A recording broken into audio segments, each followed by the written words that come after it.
Halo guys, jadi kali ini aku mau kasih lihat speed painting J-Hope Stay Gold. Kali ini aku nggak cuma ngetik teks aja, tapi juga sambil cerita. Dengerin ya, ceritanya cerita horor loh.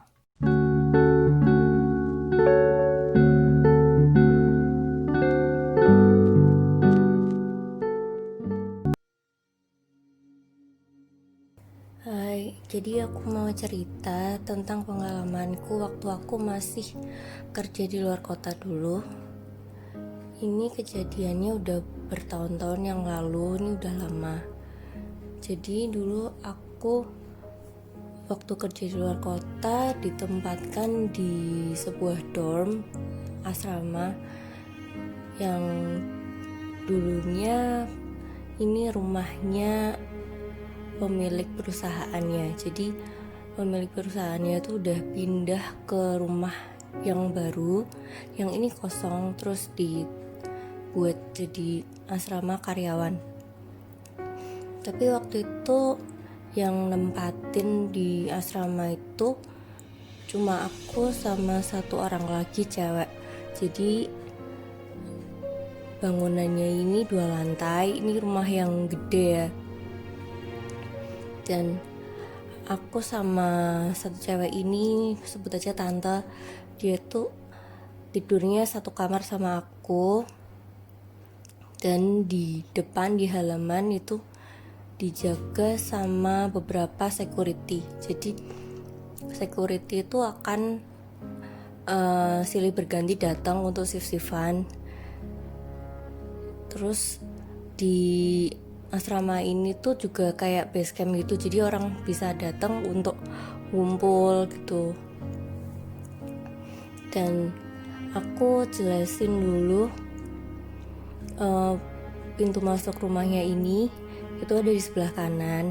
Jadi pintu masuknya itu dari garasi. Jadi masuk garasi dulu biar bisa masuk ke rumah. Nah, setelah garasi itu ada lorong kecil untuk ke belakang. Ya, di belakang itu tuh ada kayak taman kecil gitu, isinya ada kayak pohon kecil gitu, terus sama biasanya security kalau pipis di situ, terus dapur juga di sebelah situ. Jadi kalau mau ke belakang lewatnya lorong kecil di sebelah kanan. Nah, kalau aku sama tante itu tidurnya di kamar sebelah kiri. Jadi setelah masuk dari garasi itu, terus masuk ke ruang utama, terus ke kamar di kiri depan. Nah, jadi di sini tuh memang security-nya aja tuh sudah pada takut gitu loh. Kalau misalnya mereka harus pipis, mereka tuh males banget kalau harus ke kamar mandi belakang, harus ngelewatin lorong, karena di belakang itu kalau katanya Pak supir yang biasanya nganter jemput aku kerja itu ada genderuwo dan kuntilanak.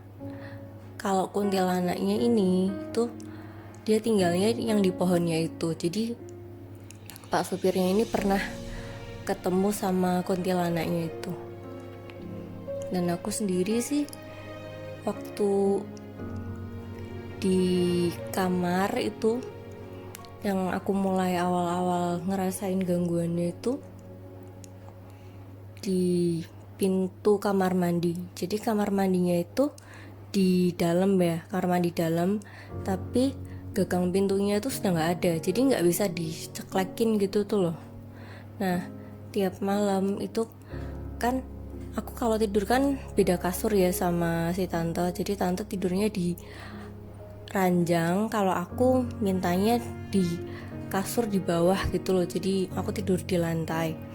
Nah, di situ aku tuh posisinya tuh lebih deket sama pintu kamar mandi, jadi aku tidurnya menghadap pintu, dan pintunya itu tuh selalu kayak buka tutup sendiri gitu, dan bunyinya tuh kayak bunyi pintu kayu yang gerak gitu, tahu kan?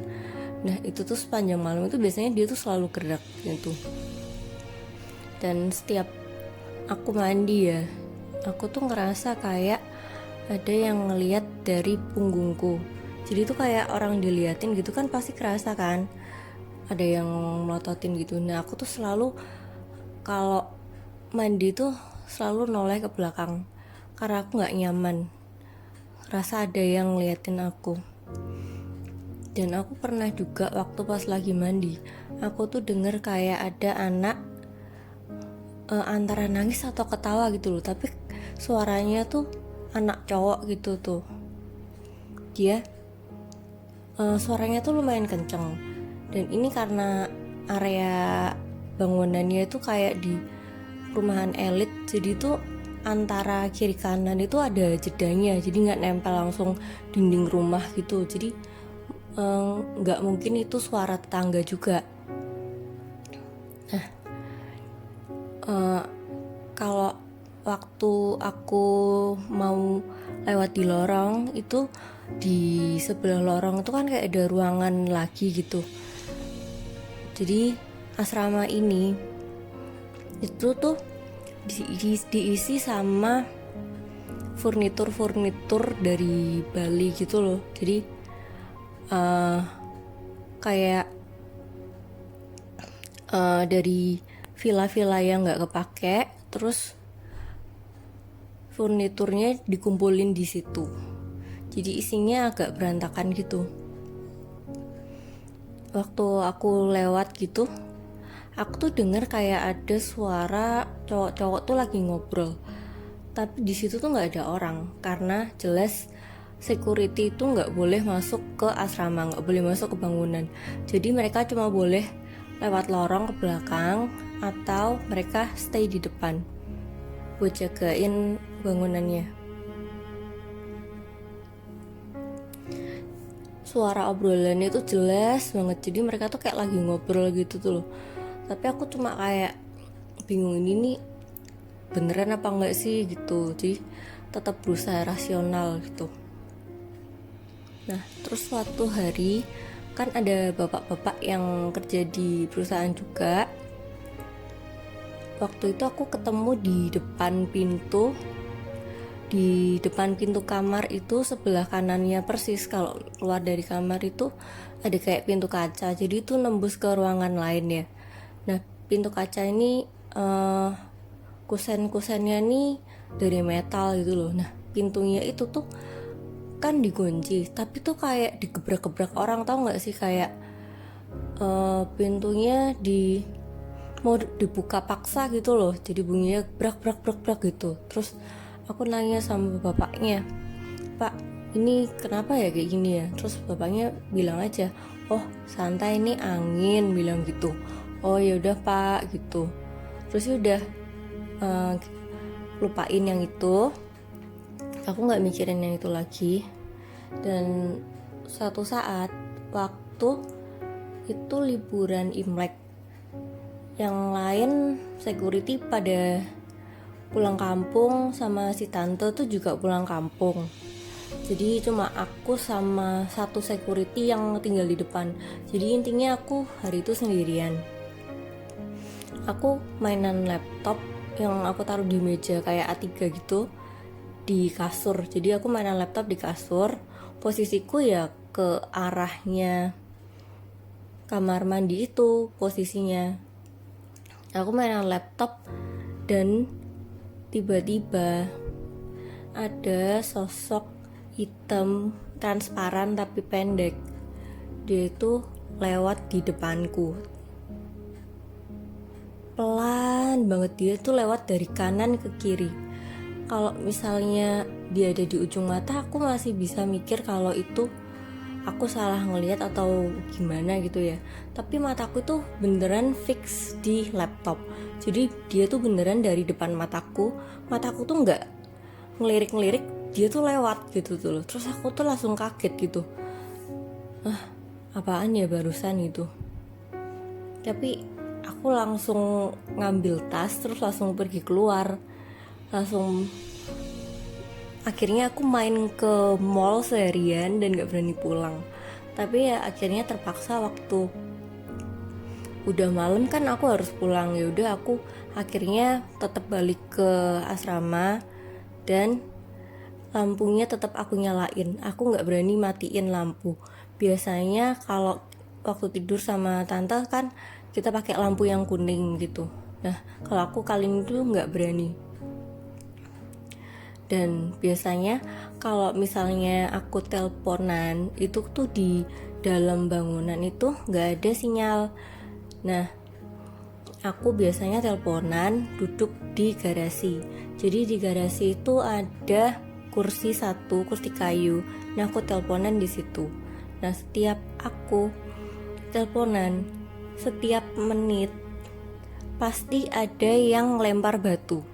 Dan lemparannya itu arahnya dari lorong. Jadi tuh aku selalu dilempar pakai kerikil. Itu setiap menit. Dan itu annoying banget. Kadang tuh lemparannya nggak kena, tapi itu sering kena juga. Jadi itu sakit gitu loh. Kalau dari rumah sebelah tuh juga nggak mungkin, karena dari rumah sebelah itu temboknya tinggi banget. Dan kalau memang dari sebelah itu nggak mungkin arahnya dari lorong kan. Kalau dari lorong kan berarti dari depanku. Kalau dari samping kan berarti dari sisi kananku gitu. Jadi sejak kejadian itu aku nggak cerita-cerita ke orang. Dan beberapa hari kemudian waktu kita mau berangkat ke kantor sama tante itu ngeliat pintu kaca yang kemarin aku bilang itu kayak mau digebrak-gebrak lagi gitu.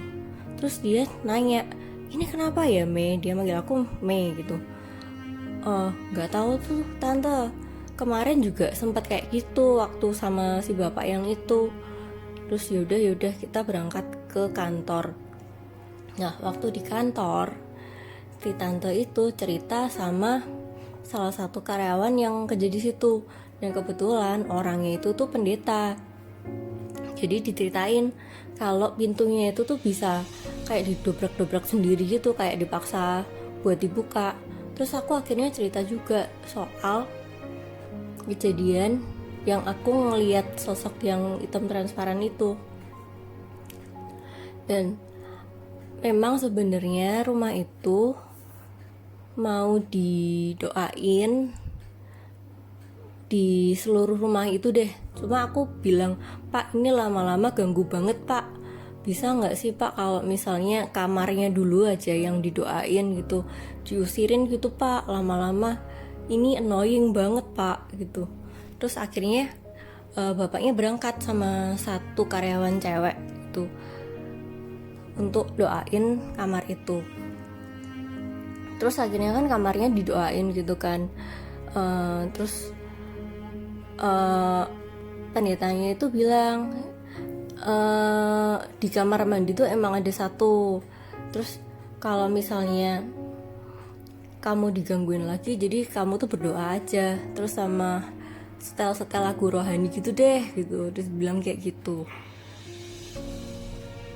Aku di situ kerja nggak lama sih, cuma beberapa minggu aja. Bukan karena ada hantunya ya, tapi memang kurang cocok kerja di sana. Dan waktu aku sudah mau keluar dari asrama itu, setelah didoain kan pintunya beneran udah nggak bunyi-bunyi lagi kan. Pintu kayu kamar mandi itu udah nggak bunyi buka tutup lagi. Waktu aku mau pergi dari situ, pintunya tuh mulai bunyi lagi. Jadi kalau malam tuh mulai bunyi lagi. Malam terakhir waktu aku besoknya mau pulang. Jadi mungkin kayaknya harus rutin didoain deh, diusirin gitu sama pendeta. Jadi kalau misalnya doa sendiri mungkin masih kurang kuat juga. Jadi gitu dulu cerita dari aku.